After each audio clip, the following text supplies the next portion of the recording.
I just wrote my first book, and I was reading this going, man, I wish I was a better author, because you, my friend, have a way with words.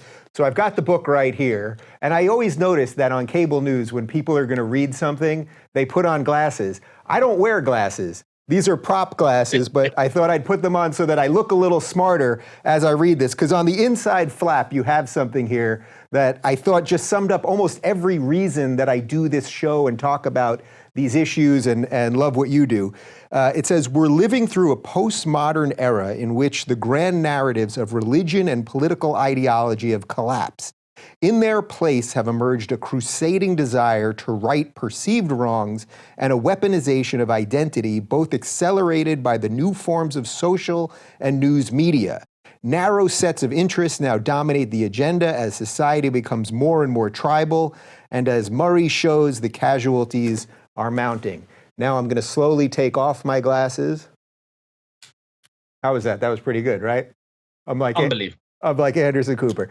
No, that little synopsis right there, I think, is exactly what's on everyone's mind these days, that a small few have somehow taken over all of the narratives. So I guess my first question would be, when do you think this all started?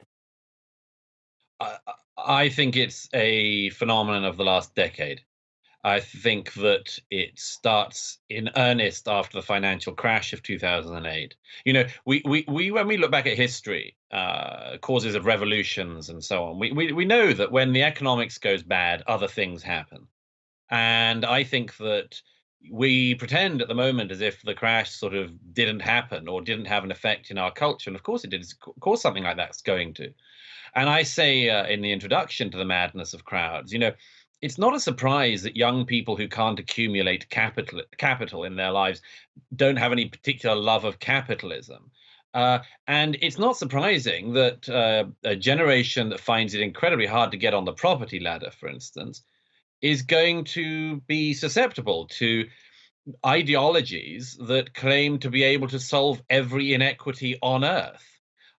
So my view is that when the economics goes bad, we become vulnerable to bad ideas. If you're looking for more honest and thoughtful conversations about politics instead of nonstop yelling, check out our politics playlist. And if you want to watch full interviews on a variety of topics, watch our full episode playlist all right over here.